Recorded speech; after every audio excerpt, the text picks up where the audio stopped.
America and Europe, allies for almost 100 years, close friends working together for a common goal. But the Europeans have always been to the American cultural perspective, and that is over. But what does that mean in terms of culture? What is the difference between American and European culture? And if you want to understand more about culture, join us at culturalperspective.com. So to start with, yes, of course, Europe is not a single culture, and there are vast differences between the countries. Norway is reserved and cautious, Italy is expressive and comparatively chaotic. But there are some commonalities that make the continental cultural perspective different from the American cultural perspective.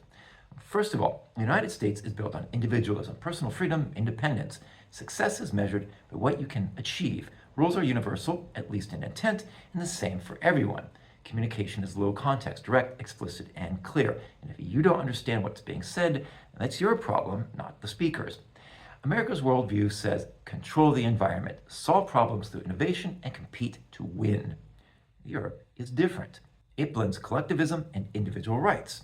Policies balance personal freedom with common good. Rules are particularist. Context matters and relationships matter. When it comes to rules, communication is mixed, context direct, with a good deal of reading between the lines. Northern Europeans lean towards clear and precise, and Southern Europe relies more on nuance and relational cues. Power isn't asserted, it's negotiated. Instead of dominance, Europe favors harmony, sustainability, and long-term stability. These cultural differences shape everything. The US delegates first and fixes problems later. The EU builds protections like universal health care from the start. Americans act unilaterally in foreign policy, while Europe builds multilateral agreements that last for decades. America prizes speed and disruption. Europe values stability and cooperation. And now, Europe no longer has to follow America's cultural perspective.